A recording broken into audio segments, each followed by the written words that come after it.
This is what I'm going to call the soft open to Barstool Perspective. Out there watching the VOD, thank you for joining us. We are obviously spending the first minute or so just letting people come in to chat and tune in live. However, if you're watching, Mike has not really grasped the concept yet of stalling time, waiting for people to come into the live show. Yeah. So if you could help maybe give him some ideas of things we could talk about in this first minute, or better help explain the concept to him, that would be helpful. We have plenty to talk about. It's this concept of I don't know. I guess we start. Humans? We start like a movie in a theater, right? It's like we're not a movie though. Upfront nonsense. That, yes, this is the trailers. Yes. Yeah, I hate that part. Well, if you're watching the VOD, you can fast forward. Should we talk about what we're drinking? This is producer Dan's idea. I think it's a great idea. We should talk about what you're drinking because it's offensive. It is October 3rd, 2025, and I am drinking a Christmas beer. God. That was brewed and canned on September 9th of 2025. This beer is already a month old. And it's October 3rd, and it's a Christmas beer. And because climate change is a hoax, it's October, and it's still hot as hell. I'm sweating. In the studio. It's 86 oh degrees my up God. here. It is hot. But I think we've been through enough nonsense at this point, Okay. correct? Yeah, we can get into it. I don't even have the story notes pulled up yet, but why don't we start with the big one, Mike? But why don't I start while you get it up?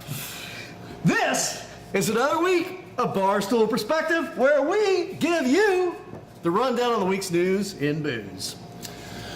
Well, let's do it.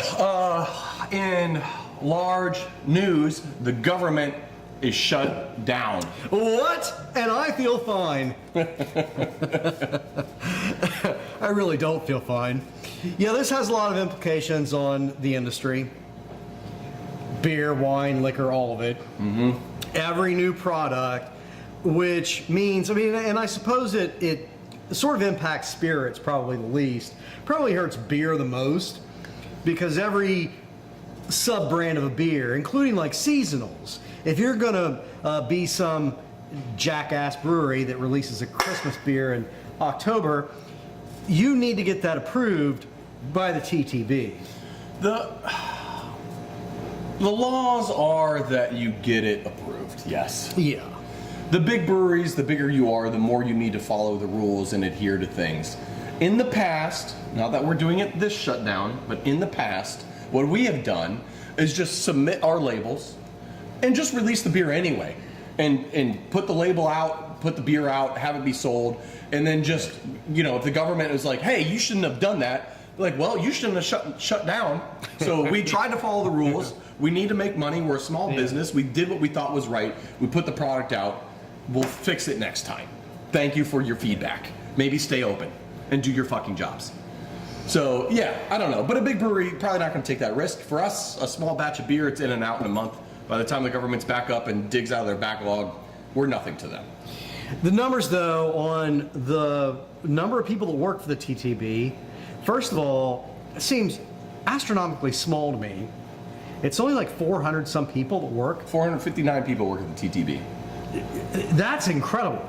So 459 people are supposed to be approving every new beer label for every new offering and seasonal, every wine label, every liquor label across the entire United States. There's about 65 alcohol producing establishments per person at the TTB.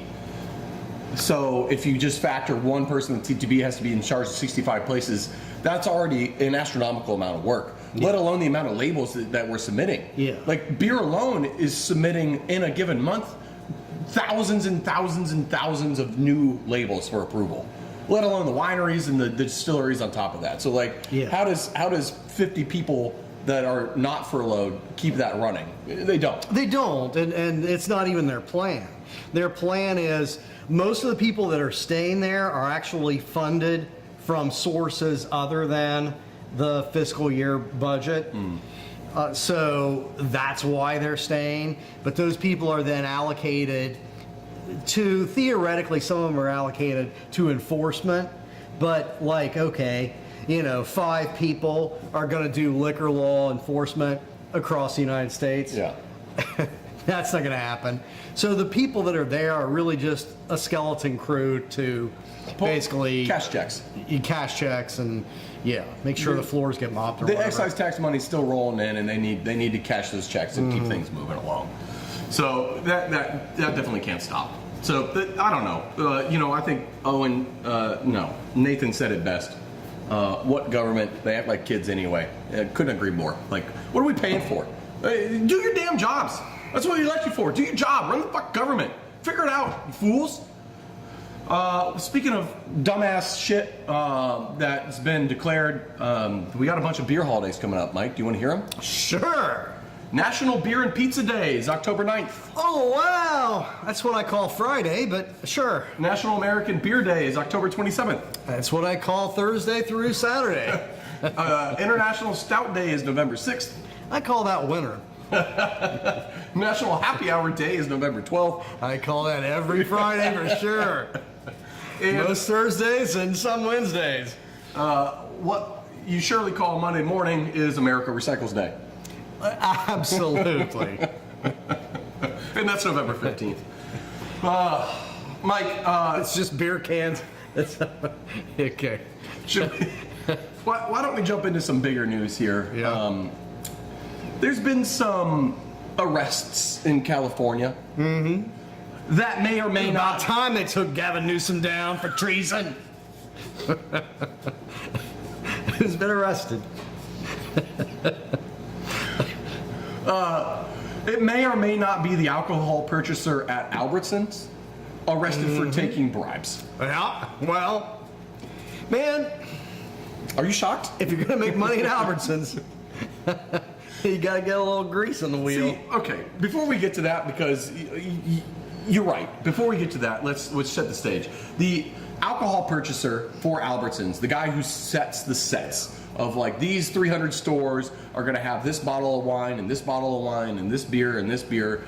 They were taking fat bribes from wine manufacturers, beer manufacturers, distributors, basically paying upwards of $10,000 per SKU to even get shelf space, in addition to lobbyifications and all sorts of fun stuff. Yes. Somewhere around $360,000 total bribery scheme From like one, the guy that was like the rep for Yellowtail and Josh Sellers, which two of the biggest sellers out there.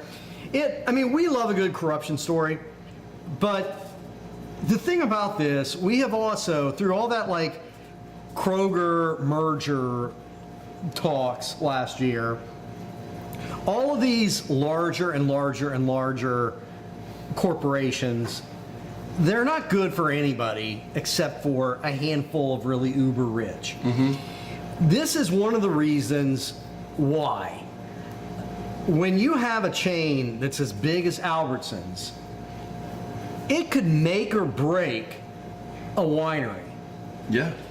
So it makes it very easy. You have one person, he's not a government official, he's not somebody anybody knows about, but his job is to decide whether or not to carry your product.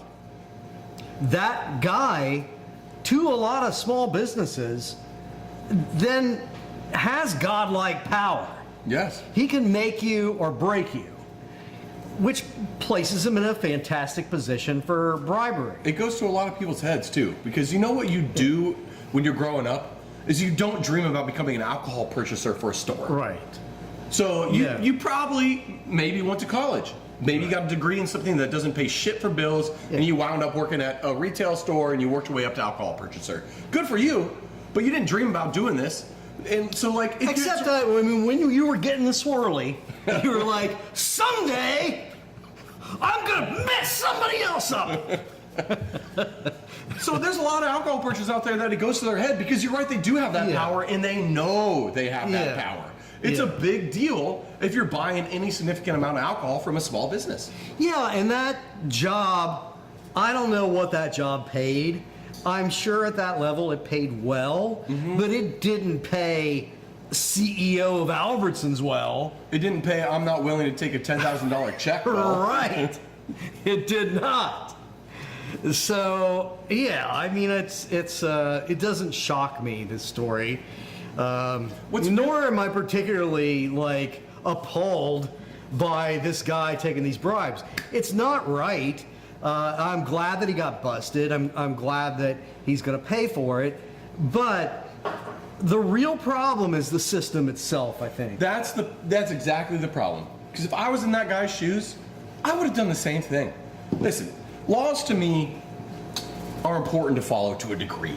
But my own morals and ethical guidelines are more important to myself on a personal level. And if I'm not making enough money to take care of my family, like how I want to be able to take care of my family, and someone's like, hey man, look, just give me an extra spot on the fucking shelf and I'll give you $10,000, I'd be like, great, make the check out to cash and I'll fucking see you later.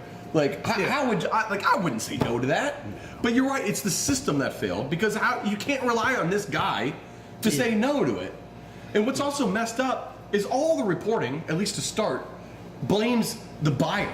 He's taking the bribes. It's his fault. He's the one who's to blame here, not the companies who are like, hey, I'm putting aside a budget. Because if you're giving $10,000 cash for a placement, you have a budget in mind. It's not just like, I'll just give them whatever. It's no, we're budgeting bribe money. They're the problem. And I will almost guarantee you, I don't know this guy. I don't know anything about him. But he was in the industry. I mean, I do know that he was in the industry for a long time. Like, he worked for Safeway beforehand. So he's just a jobber. You know, he's a guy that worked his way up in this retail grocery world. Yep. I'll lay a Franklin right now that says he was not the one that started the bribery. That it started with, hey man, really appreciate you carrying our product here, you know. I got these front row tickets to this whatever.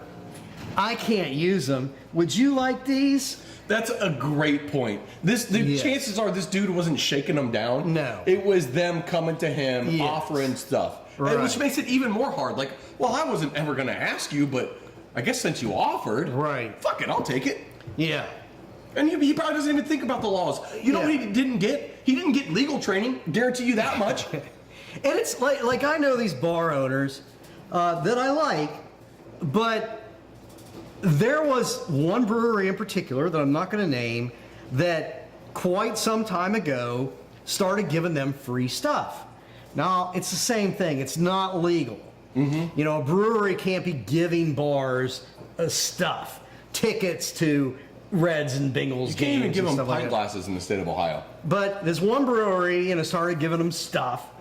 And then, you know, their approach to people that would come in to sell beer to the bar would be like, yeah, I mean, you know, these guys are really good to us. Like, I don't know, you know, what do you have to offer us? So it becomes this snowball effect. And again, I'll guarantee you it started with the reps.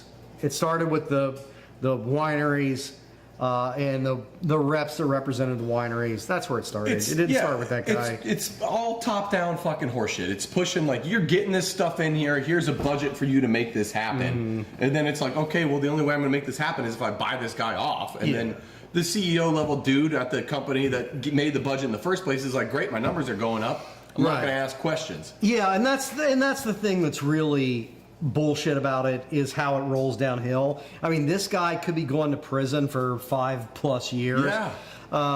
He probably won't, but he faces like I don't know, total like $350,000 worth of fines and multiple years in prison. Even if he doesn't go to prison, his life's still getting fucked for a long time. And so there's that guy. Then above him, there's 2 different reps that have also been indicted. But who's above those reps? Yeah. Above those reps are people at Yellowtail, for example, who, you know, I don't know how Yellowtail operates, etc. I'm not making legal allegations. But above the guy that reps Yellowtail, There's higher ups at Yellowtail who are giving that guy a budget for bribes. Yeah. You're telling me they don't know that they're allocating in their budget bribes? They definitely know, and they won't Yes. put bribes on the fucking line Right. item, but it will say marketing expense miscellaneous. Yes. Like that's what it will say. But because those people are making millions of dollars, they're sure as shit not going to get indicted. No. It needs to go all the way up. Yeah. Put that CEO of Yellowtail in Yes. jail. Yeah. That's how you stop that stuff. Yeah. Because if the CEOs know Yeah. that they're going to go to jail for that stuff, guess what's going to happen? It stops. It gets clamped down all the way down. Immediately gets Yeah. clamped down. Yeah. Because otherwise, they don't give a shit. They're like, oh, fuck those 2 reps. Let's just hire 2 more fucking pencil donkeys and get those assholes in here and give them a budget to fucking bribe people. Right. Yeah, let them figure it out themselves. Yeah. Here's your budget. Don't bribe anybody. Wink, wink, wink.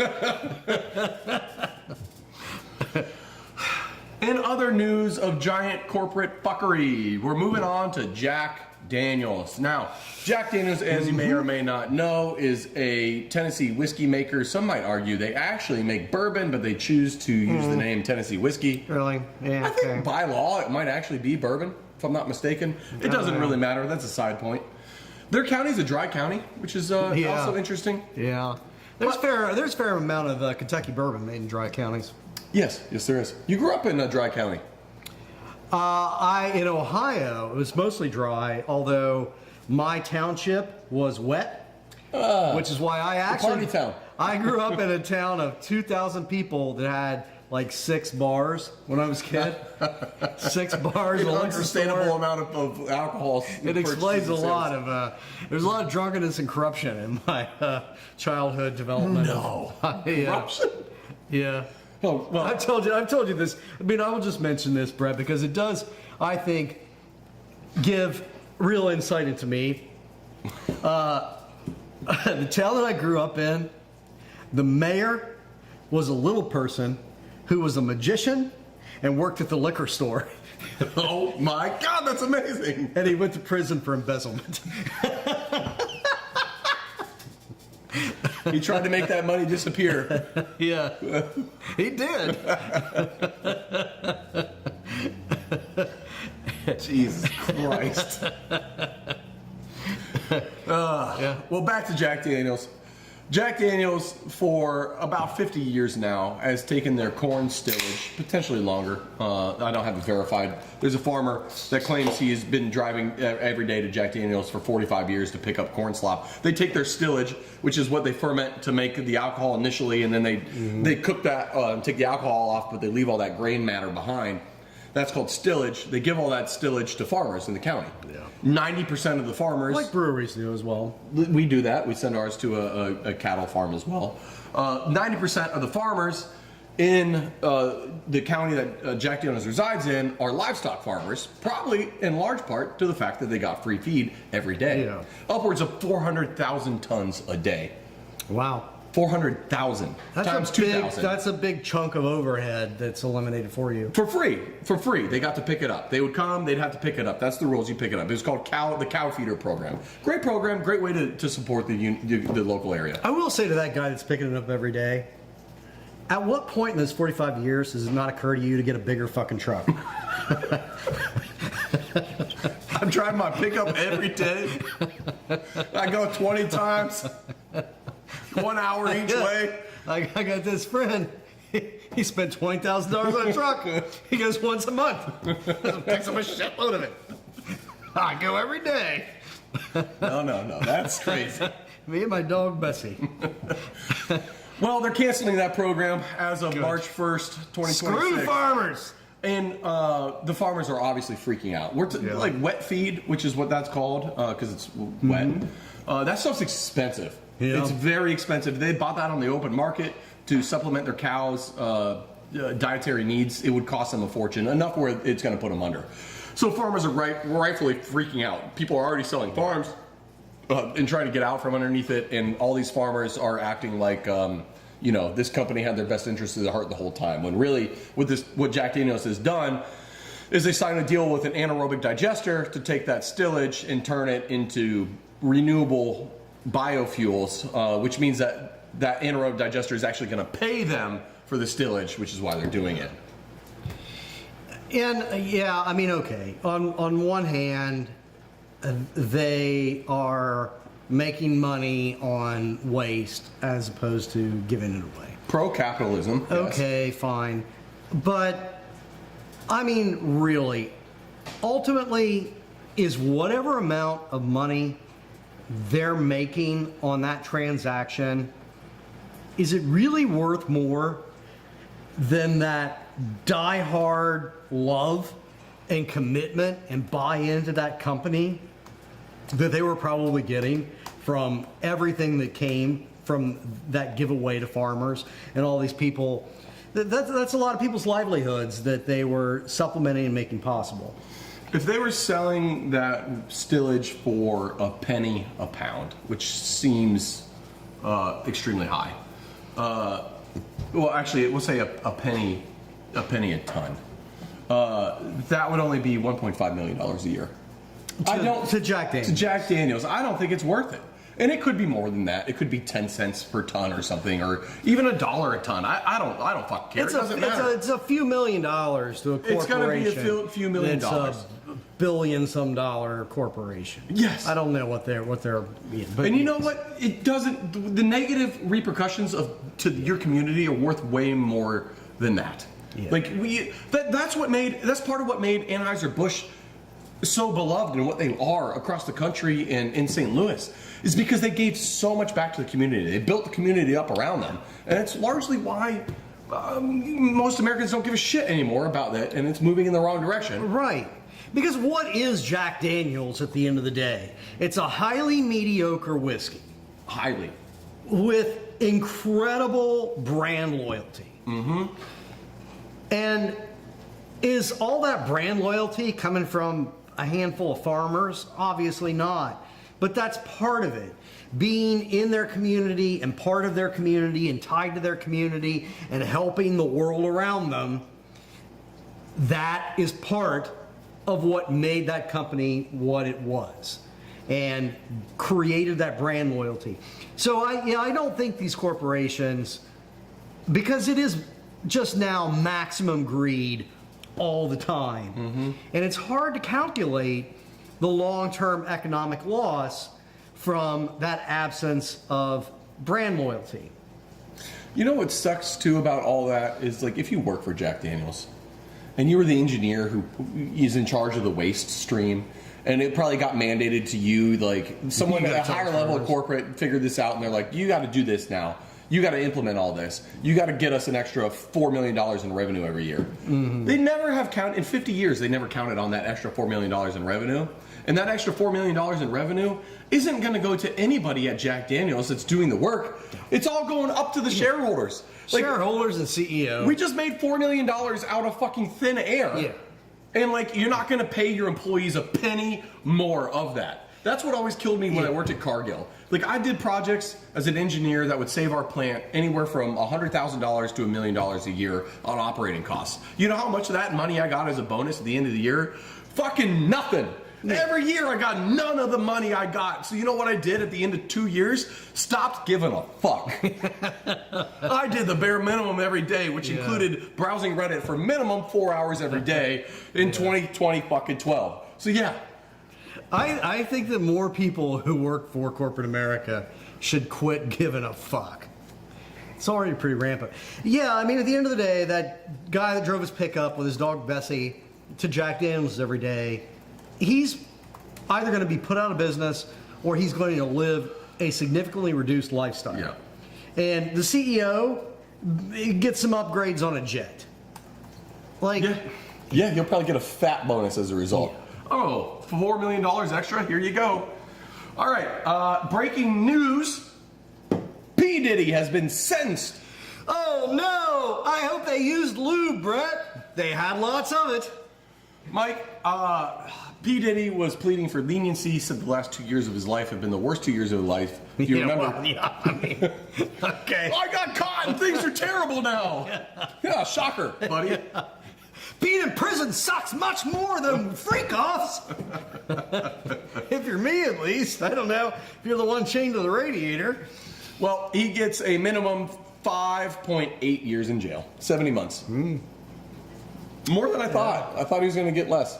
Are these state or federal charges? I don't know. I mean, if they're federal, he'll be out in a week. Yeah, I'm not sure, Trump will let and him I out. don't really want to spend a bunch of time looking it up, but he is getting about 6 years in prison, so. Yeah, that's going to be a hell of a shift. But, I mean, he will, in that time, Brett, build street cred as a musician that I don't think he previously had. That's true. That's true. Yeah. Let's jump around quickly. In Nebraska, there is an update to the liquor commissioner who is now indicted on felony counts. There's an update there. Yeah, one of my favorite new people in America. Governor Jim Pillen of Nebraska has stepped in and canceled new rule changes that the prior now disgraced liquor commissioner was working to institute. He has canceled those changes coming into effect. Yeah. Those changes, before I announce what the changes were that got canceled, can you give us a brief update for those of you who are tuning in and missed the story last week? What this guy's deal is? This guy's indicted for bribery because he was taking bribes from strip joints that included massive amounts of cash, a lot of free lap dances, and a bunch of blowjobs. Yeah, and so he was instituting new rules that would remove the mandatory reporting of any contact like kissing or touching of the breast, butt, or genital areas, i.e. legalizing touch strip clubs. Yeah. You know what? He was so close to having heaven. You could send this guy to prison, or you could make him governor of Nebraska.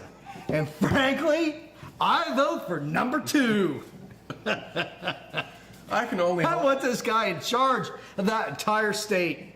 I can only hope he gets touched in prison as much as he was touching people that probably didn't want him to touch. He was, well, no. Do you think those girls that were quote unquote team players wanted that guy to touch them? Well, yeah, I don't know. I mean, it depends on what the financial remuneration is. Fair. I don't know what this guy looked like, but I'm kind of assuming that It's Nebraska. It's Nebraska, and he was AG for 10 years. Yeah. Well, in other brief news updates, What do you think Nebraska's strippers look like? Which is just go ahead. I just picture ear and corn with tits. Maybe a cow? I don't know. If we had a budget, we would definitely need to go investigate this story. Boots on the ground investigation. I Yeah. like this. Producer Dan just fucking lit up. Yeah. He's excited. If we can crowdsource the budget, we'll film things. Dan says get on the Patreon right now. Producer Dan needs you to log on to the Patreon. We will Dan is a professional video audio guy. We will film this for you people. Not 100% of it, but enough. Japanese beer and beverage giant, I can never pronounce this word, Asahi Group, has not been able to produce alcohol all week due to a cyber attack, shutting down their chains of communication with the outside world. They basically can't receive emails right now. They can't send anything out either. They're kind of on an island. Yeah. I don't have an opinion about this company, but I think that this is everybody around the world should be a hell of a lot more scared about cyber attacks than they seem to be. I mean, we don't have, because it lives in the abstract. Mm-hmm. Somebody walks into your building and starts shooting people. That's a very physical thing. It's easy for us to imagine. Yes. And it's horrific. But the whole idea of we're going to crash all of your computer systems, it's more abstract. It seems more harmless in a relative sense, but the amount of damage that you could do is real. I mean, these guys, they don't even know when they're going to be able to resume business. So there's a chance that this significant corporation, I mean, you could see lots of jobs lost. You could see the whole thing get tanked.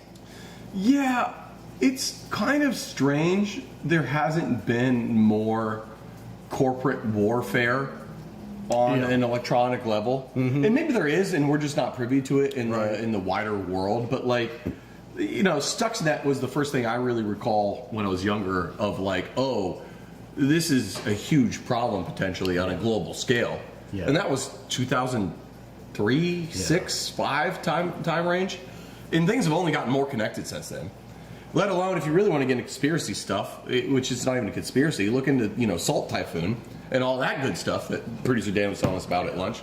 Like, it's crazy. How is there not more corporate espionage happening on a electronic level? There was a story this week that I only knew about because it was like yada yada in something that I listened to, where they found, and I don't know what it was, local cops or it was feds or how they found it, but they found this SIM card farm and server farm in New York at the same time the UN was meeting that was capable of shutting down the entire cellular communications network of greater New York City. Through a DDoS attack. Yeah. And so they stopped it, but they don't know who owned all of this shit. And if you think it's a one-off thing, it was all Chinese made. Sure. It's probably the Chinese government, or it's subsidized by the Chinese government. But I think that not only are we already in World War III, I think we've already lost it. I think that China is already in so many of our businesses and laptops and cell phones that they can collapse this government whenever they want. And I think this one corporation is just an example of the threat. We're dovetailing off alcohol stuff pretty hard right now, but I don't disagree with you. I will probably temper it and say that I have no faith in our government being run by 75 plus year olds to understand anything that's happening in the technological world and having any understanding of the level of threat that we face as people. Right. So we're definitely behind the 8 ball. Yes. Whether we're in World War III or not, I don't know. But we're behind the technological 8 ball, that's for goddamn sure. Now we were running out of time. How do we have, like, these stories we talked about? Like, oh, I don't know if there's that many exciting stories this week. We only got through like a quarter of them. Well, if you quit bullshitting. I want to talk about one more story, maybe two. I want to do the Chili's story. Yeah. Chili's is killing it right now. My baby back ribs. They have a special going on right now where you can get a smash burger, bottomless chips and salsa, and bottomless soda for $11 for a sit-down meal. Holy shit, let's go right now. It's a great deal. Yeah. You can go to McDonald's, get a Big Mac meal soda for $10.49. So 50 more cents, you can have a sit-down date night experience. And fast food wonder is why, like, fast casual is eating their lunch. This is why. Yeah. It's amazing. I mean, I'm here for it. Ladies, if a dude for date night takes you to Chili's for the smash burger, you can do better. No, listen, But, it's in the name, Smash Burger. We smash it. Also, if we've been dating for a while, who gives a fuck where we're going? It's the quality time that matters. I hope that line's worked well for you. I am happily married. And I will happily go to Chili's. I'm on a date. I haven't been to Chili's for a very long time, but yeah, I mean, I remember the food being fine. Definitely better than McDonald's. Yeah. And if they're able to, I'm not sure how they're able to offer it for the same price. And it may be in part not good news in the sense that McDonald's at least has to pay minimum wage. Chili's doesn't because servers. So maybe that's part of it. But I mean, if I'm faced with Chili's or McDonald's, that's a no-brainer. And it's why fast food's kind of freaking out at this. Like these casual, whatever the hell they're called, Fast casual. fast casual. those places are meeting fast food prices. Yeah. And yeah, we love to shit on Applebee's, but if I'm choosing between Applebee's or Wendy's, I'm going to the fucking Applebee's. Yep. I'm getting my dollar margaritas. I'm getting my Chef Mike special steak, and it's going to be $15, and it's going to be great. Yeah, for $15, it's going to be $15, great. it's going to be great. Yeah. Yes. When Applebee's is the new high-end dive bar, you know things are topsy-turvy in our economy. Yeah, and that we're a soulless culture. But sure. Listen, Mike, you didn't need to hit below the waist with that last comment. You gonna hit Chee-Chee's? Chee-Chee's is back, people! I wasn't gonna, but please tell us more. I mean, we don't spend a lot of time on it. But Chee-Chee's was this, big Mexican restaurant in the 80s, whatever, in the 90s. And they went under in part just because they kind of sucked, and it fell out of favor for a while, and they gave a bunch of people hepatitis in Philadelphia, or it was Pittsburgh actually. Yeah. They killed 4 people, and that's bad for business. So they went under. They have just reopened the first new Chee-Chee's, but there's one of several crazy things about this to me. One is that it's outside of some suburb of Minneapolis. Every new restaurant is a Mexican restaurant. So when Chee-Chee's really thrived and it had 200 restaurants nationwide, the concept of the Mexican restaurant was a sort of a foreign thing. I mean, they kind of cornered the market on suburbanites in America. It's like American Chinese food. None of this is Chinese. None of this is actually Mexican, but whatever. It's got a Mexican flair. Yeah. Now there are actual Mexican restaurants all over the place. And they're way better. Yes. So Chee-Chee's is going to be like an improved new Chee-Chee's, but still, you lost the boat, man. I mean, that ship has sailed, is my point, man. You know what? But they're raising a bunch of money from crowdsourcing. What idiot hands the people that want to breathe new life into corporate Chee-Chee's, who just gives them money? What?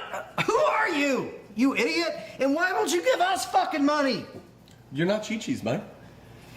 Maybe show us your Chee-Chee's and then you'll get some money. I'll do it right now. I'll do it. Anybody wants to sign up for Patreon right now, I will show you my tits. You'll get nitpicks if you sign up for Patreon. You heard it here first, folks. Tit giveaway. Nip giveaway. Now, I want to say something before we close this out, because that's going to have to be the end.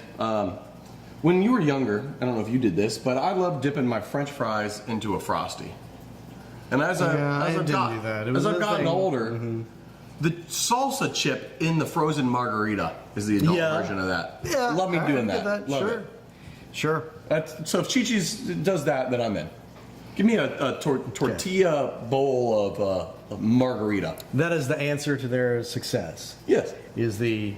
All right. Well, let's pitch that and get them to crowdfund. Thanks for humoring me. I appreciate that. Felt half-hearted, but that's okay. No, I'm with you. Let's monetize it. All right, let's get out of here. That's an empty glass. We love you, people. Can you not cheers empty glasses? No, it's bad luck, Dick. Is it really? Yes. There's a little. I'll sip it. You guys have a great week. And don't start buying Christmas beer in October, because it was brewed a month ago. It just encourages bad behavior.